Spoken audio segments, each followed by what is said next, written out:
I am glad to welcome you to the Auto Problems channel. Today we will talk about the problems and weak points of the Skoda Kodiaq. We will start with the power units. 1.4 TSI with 150 or 125 horsepower of the EA211 series has long been known from many other cars. The main disadvantage is its small volume. But small capacity units have long since burst out from under the hoods of A and B class cars, so you need to put up with it. It is not a very good idea to buy a Kodiaq with 1.4 TSI due to its load. The weight of the car cannot but affect the resource. However, I will not dissuade you from it 100%. For one simple reason, this engine itself is something almost perfect, economical, high torque, and quite reliable. The main thing is not to confuse resource with reliability. Yes, 1.4 TSI engines got rid of minor problems. There is no chain here anymore, only a timing belt, which can last longer than chains on inline VAG engines usually live. There are still some minor issues, such as a jammed turbine actuator, MHI, from Mitsubishi. The high-pressure fuel pump sometimes knocks a request to replace the tappet.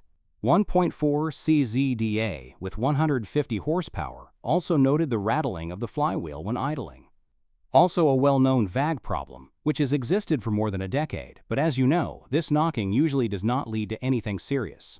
By the way, the flywheel is dual mass and costs a lot of money, so it always makes sense, as they say, to wait until the last minute, namely until vibrations on the body and shaking when starting off.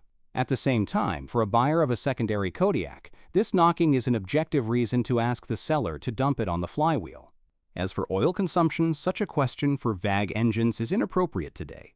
Of course, it exists, and a reasonable limit is approximately at the border of 1 liter per 10,000 kilometers. Although the manufacturer allows such consumption only per 1 TKM. This indicator can be minimized with normal gasoline and periodic piston decoking, since the CPG has a tendency to carbon formation. True, 1.4 TSI has more serious problems, such that the blood in the veins runs cold. It turned out that some of the owners encountered unscrewing bolts from the phase regulators. At first, a knock appears during operation. Then the sound intensifies, oil begins to flow out onto the protection. It is strange, but so far only Kodiaq owners have encountered such an ailment, although the EA211 engine is installed on many other VAG models. Perhaps this is another information leak. When buying a Skoda Kodiaq with 1.4, it is also worth remembering about the rather complex multi-circuit cooling system, the main part of which is the pump and thermostat unit. It happens that it fails or starts to leak. In this case, the block is changed only in assembly and, of course, for decent money. As for the version of the EA211 engine called CZEA 150 horsepower, with the system of disabling half of the cylinders, ACT, then during operation there is uneven wear of the camshaft cams, which is basically expected and natural.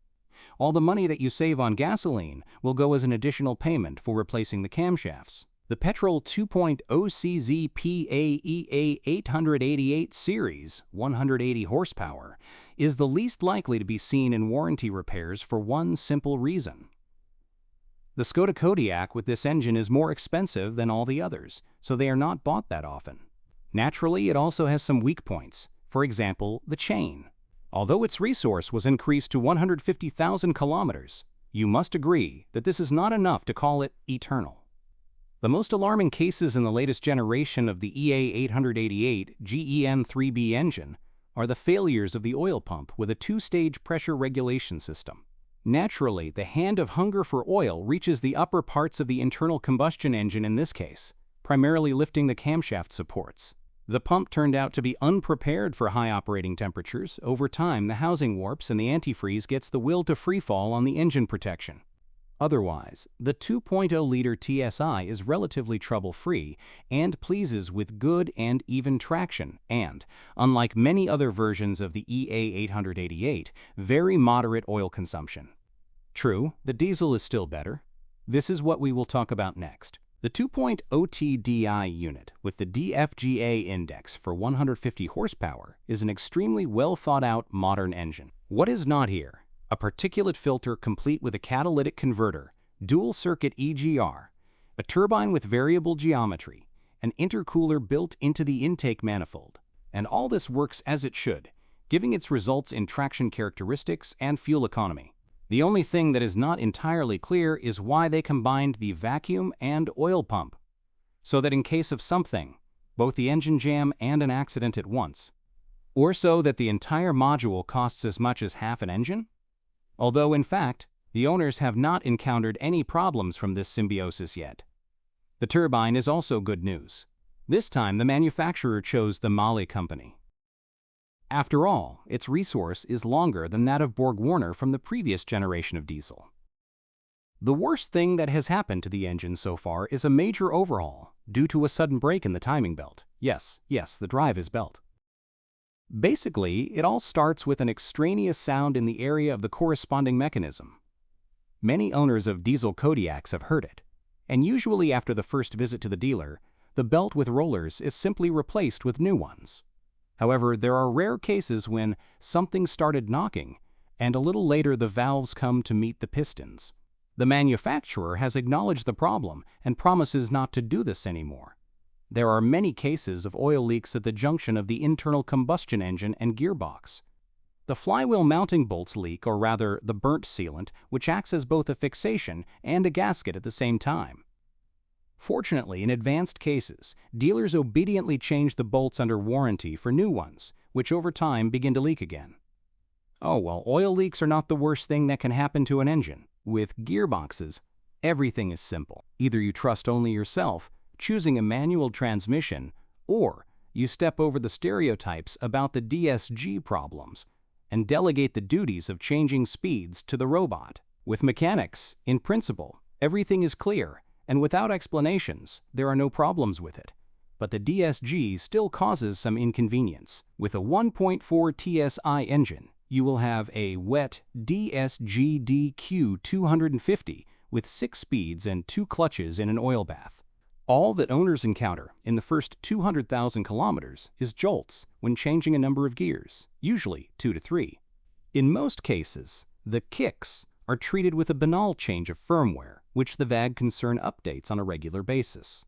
Then, perhaps, you will change the clutch kit and continue to rejoice, continuing to change the oil in the box. The rest of the engines will be equipped with the DSG-DQ 500, which will only puzzle you with clicks when switching modes.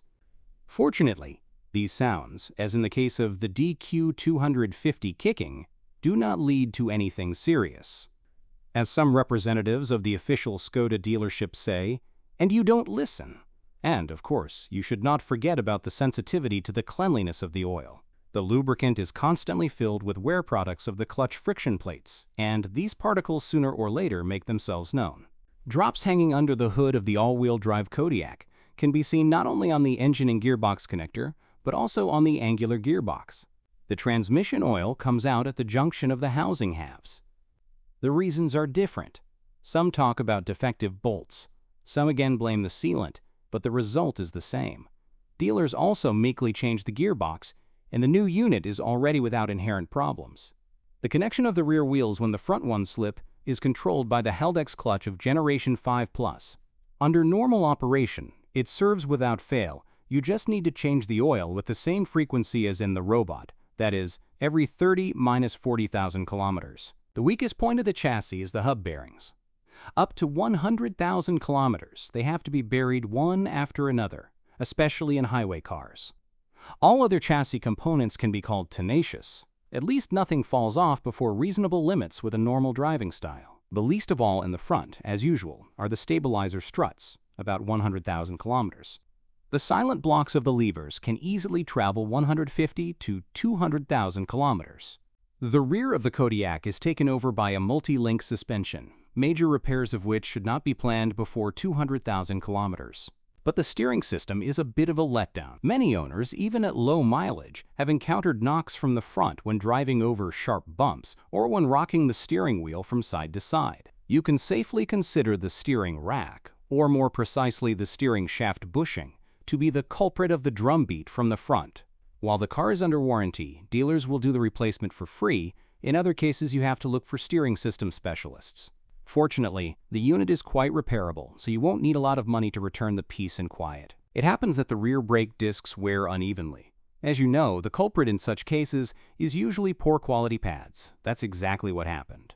Today, the trend is inexorable. Cars are gradually turning into gadgets, and all such devices, as we know, sometimes glitch, that is, acquire intermittent malfunctions. Turned off and on, everything worked. With new Skodas, especially in fat trim levels, something similar sometimes happens. For example, the sound of the audio system disappeared. The car stood overnight, thought about it, and in the morning it was as if nothing had happened. The problem with the steering column unit occurs similarly, only here there are already patterns. After a long period of inactivity, especially in winter, the cruise control and signal stop working. After restarting, most often everything returns to normal, but a corresponding error is written into the steering column electronics ECU. These glitches are solved radically only by replacing the unit with a new, improved one, although it is obvious that many simply do not pay attention to this. In the same way, the dashboard display may go out and light up again. An error may appear on ERA GLONASS.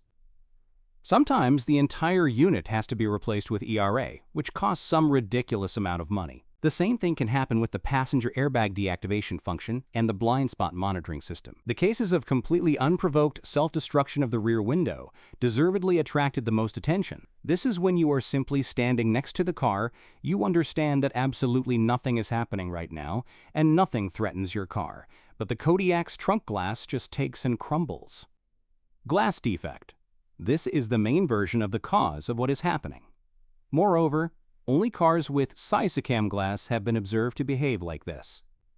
The famous AGC glass does not allow itself to do this, although it is more expensive. Many people did not like the fact that the shockproof door pads scrape the paint on the body when opening and closing. That is, your neighbor's car is well protected from you, but your own car locally loses its paintwork. Real miracles or just tricks happen with the rear lights. Otherwise, it is difficult to explain the reason for the insects getting into the internal cavities of the rear lights. The front optics are practically problem-free, except that the LED headlights may have bouts of lens clouding after the condensation dries out. The interior materials are simple, and this has left its mark on the ownership experience. All this has led to the fact that the crickets feel at home. Probably you will not find a Kodiaq that has covered 30–40,000 kilometers and whose interior door handles would not creak during this period. Accordingly, the trims have to be dismantled, treated with anti-squeak materials and everything put back together. Over time, hard plastic makes itself felt in other places of the interior trim. As for the wear resistance of the interior elements of the Big Check, with age and mileage, the materials show themselves to be extremely worthy. Even after 100,000 kilometers, the upholstery of the steering wheel, seats, and other elements look, if not new, then a little worn. Well, if you are the owner of Kodiaq, then please describe the problems that you had to face during the operation of the car. Perhaps your review will help viewers when choosing a car. That's all I have for now. Thank you all very much for your attention. I would be very grateful if you subscribe to the channel. See you soon.